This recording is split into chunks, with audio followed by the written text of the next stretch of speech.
Hello, स्वागत है हमारे YouTube चैनल जियो एनर्जी एजुकेशन में। मैं हूं नरेंद्र शर्मा। पिछली क्लास में अपन ने अध्ययन किया था मानव विकास की दो टर्म्स के बारे में, एक वृद्धि के बारे में और दूसरा विकास के बारे में। और एक नगर का अपन ने उदाहरण लिया था कि जनसंख्या अगर बढ़ रही है तो नगर की वृद्धि हो रही है, और जनसंख्या के साथ साथ में मूलभूत सुविधाओं में भी उसमें बढ़ोतरी हो रही है। इसका मतलब नगर का क्या हो रहा है, विकास हो रहा है। आज अपन बात करेंगे डॉक्टर महबूब उल हक का मानव विकास। देखिए, धीरे धीरे अपन चीजों को आगे बढ़ा रहे हैं, धीरे धीरे हमारा जो सिलेबस है वो आगे बढ़ रहा है। और कबीरदास जी ने इस पर एक दोहा लिखा है कि धीरे धीरे रे मना धीरे सब कुछ होए, माली सींचे सो घड़ा ऋतु आए फल हो। अर्थात ये कह रहे हैं कि धीरे धीरे ही सारे काम होंगे। अगर एक माली है, वो एक पेड़ को सींचता है, 100 गड़े डाल देता है, फिर भी उसमें फल नहीं लगता है। ऋतु आएगी तभी उसमें क्या लगेंगे, फल लगेंगे। तो उसी अनुसार अपन आगे से आगे बढ़ रहे हैं, यानी धीरज रखने पर ही अपने को सफलता मिलेगी। ईमानदारी से अपन कार्य करेंगे तो हेडिंग लगाइए डॉक्टर महबूब उल हक का मानव विकास के बारे में। तो इसमें लिखिए, इनके अनुसार, यानी डॉक्टर महबूब उल हक के अनुसार, इनके अनुसार मानव विकास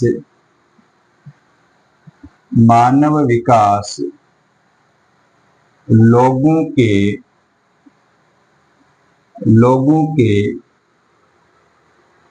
विकल्पों में वृद्धि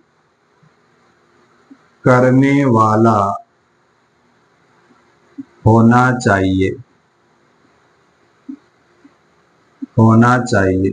होना चाहिए और उनके जीवन स्तर में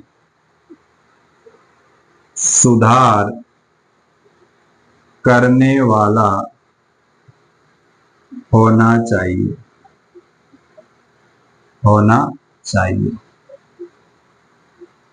सीधी सी बात है कि मानव विकास है वो लोगों के विकल्पों में वृद्धि करने वाला होना चाहिए और उनके जीवन स्तर में सुधार लाने वाला होना चाहिए।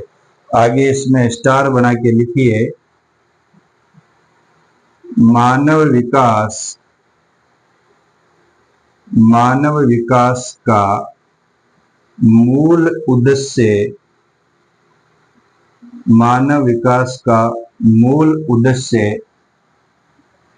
ऐसी दशाएं उत्पन्न करना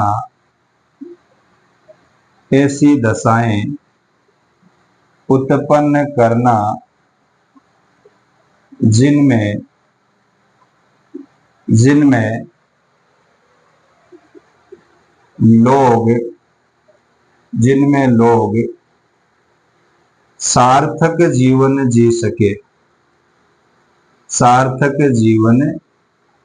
सके।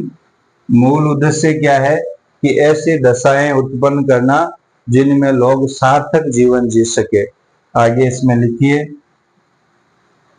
सार्थक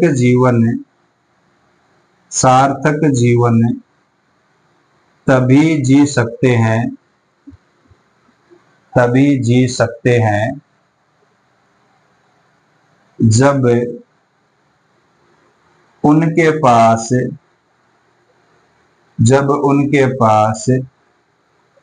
शिक्षा, स्वास्थ्य और संसाधनों तक पहुंच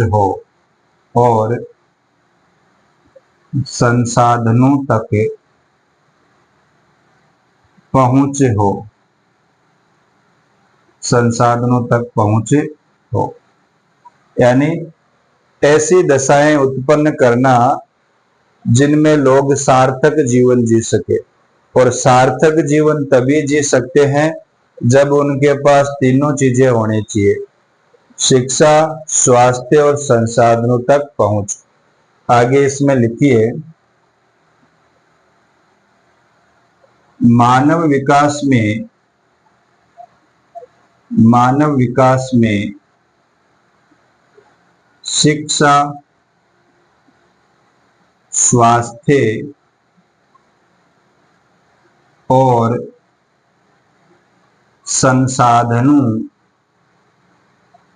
संसाधनों तक पहुंच, शिक्षा, स्वास्थ्य और संसाधनों तक पहुंच में क्षमताओं का निर्माण अति आवश्यक है, अति आवश्यक है।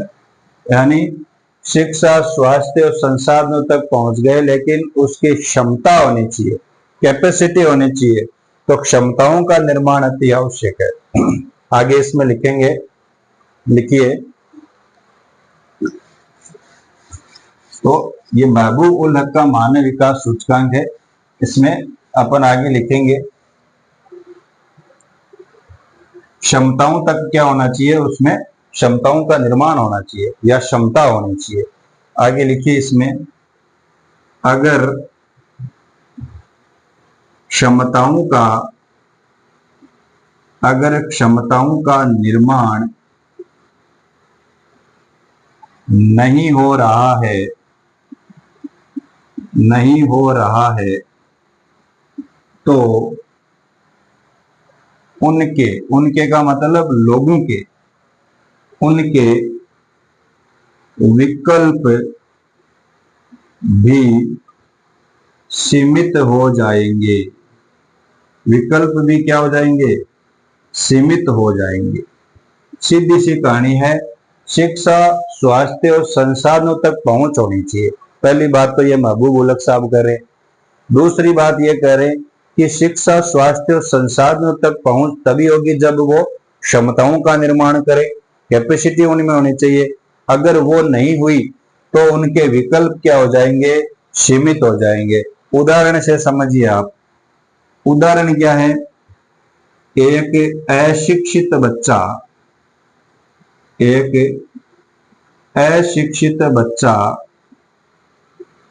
डॉक्टर बनने का विकल्प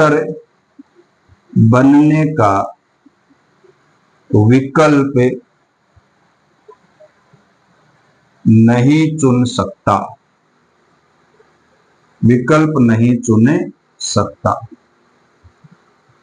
यानी एक अशिक्षित बच्चा है, वो डॉक्टर बनने का विकल्प नहीं चुन सकता। या अपन ऐसे भी कह सकते हैं, मान लीजिए कोई निर्धन व्यक्ति है और वो बीमार हो गया, तो बीमारी के कारण, निर्धनता के कारण वो आगे अपने आप को नहीं दिखा पाता है, क्योंकि उसके संसाधनों में क्या हो गई? कमी हो गई। तो वो उस तरीके से उसका क्या नहीं माना जाएगा? मानव विकास। तो एक अशिक्षित बच्चा वो डॉक्टर बनने का विकल्प नहीं चुन सकता। तो ये है महबूब उल हक साहब का मानव विकास सूचकांक। सीधी सी कहानी है कि डॉक्टर महबूब उल हक ने मानव विकास सूचकांक के बारे में बताया है। 1990 में उन्होंने यह सूचकांक प्रतिपादित किया था। उनके अनुसार मानव विकास है वो विकल्प में वृद्धि करने वाला होना चाहिए, जीवन स्तर में सुधार लाने वाला होना चाहिए। और जीवन स्तर में सुधार तभी आएगा जब शिक्षा, स्वास्थ्य और संसाधनों तक पहुंच हो। और शिक्षा, स्वास्थ्य, संसाधनों तक पहुंच की क्षमता होनी चाहिए, तभी वो आगे बढ़ सकते हैं। अगर क्षमता नहीं है तो उनके विकल्प क्या हो जाएंगे? सीमित हो जाएंगे। जैसे इस बच्चे का विकल्प सीमित हो गया शिक्षा के अभाव में, क्योंकि बच्चा क्या है? अशिक्षित है। वैसे ही निर्धन व्यक्ति है, उसका भी संसाधनों के आधार पर क्या हो गया? सीमित हो गया, विकल्प भी सीमित हो गया। क्यों? क्योंकि उस बेचारे के पास में पैसे नहीं। तो ये है डॉक्टर महबूब उल हक का मानव विकास सूचकांक। एक छोटी सी लाइन और लिख लीजिए इसमें स्टार बना के, प्रोफेसर अमर्त्य सेन का मानव विकास, प्रोफेसर अमर्त्य सेन का मानव विकास यह बताता है कि लोगों की स्वतंत्रता में, लोगों की स्वतंत्रता में वृद्धि होनी चाहिए, वृद्धि होनी चाहिए। तो अमर्त्य सेन साहब क्या कह रहे हैं कि मानव विकास क्या करेगा, लोगों की स्वतंत्रता में वृद्धि करने वाला होना चाहिए। तो इस तरीके से इन दोनों के बारे में एग्जाम में पूछा जाता है। डॉक्टर महबूब उल हक ने मानव विकास का प्रतिपादन किसने किया था? सीधा सा क्वेश्चन उठा के पूछ लेगा कि डॉक्टर महबूब उल हक ने किया था। कब किया था? 1990 में किया था। इनके द्वारा दिए गए सूचक कौन कौन से हैं? तो शिक्षा, स्वास्थ्य और संसाधनों तक पहुंच है। इतना आप नोट कर लीजिए। और हमारा एक टेलीग्राम चैनल है जियो एनर्जी एजुकेशन, और उस टेलीग्राम चैनल को आप ज्वाइन कर लीजिए। उसके ऊपर आपको पीडीएफ मिल जाएगी हमारे जितने भी नोट्स है उन नोट्स की। उन नोट्स को आप पीडीएफ से आप अपनी कॉपी में लिख सकते हैं और अपनी तैयारी को आगे बढ़ा सकते हैं। तो आज के लिए इतना ही। आगे कल अपन पढ़ेंगे मानव विकास के स्तर के बारे में, या स्तंभों के बारे में, जो घटक है उनके बारे में। और 4 घटक बताए गए हैं: सतत और क्षमता, उत्पादकता और सशक्तिकरण। ये 4 घटक है। इन चारों घटकों के बारे में आप अलग से एक वीडियो बनाएंगे। धन्यवाद। और हाँ, हमारे चैनल को सब्सक्राइब नहीं किया है तो सब्सक्राइब कर दें, वीडियो को लाइक करें, शेयर करें, आगे से आगे वीडियो को बढ़ाएं, जिसमें प्रत्येक बच्चा जो तैयारी कर रहा है उसके पास में हमारा वीडियो पहुंचे।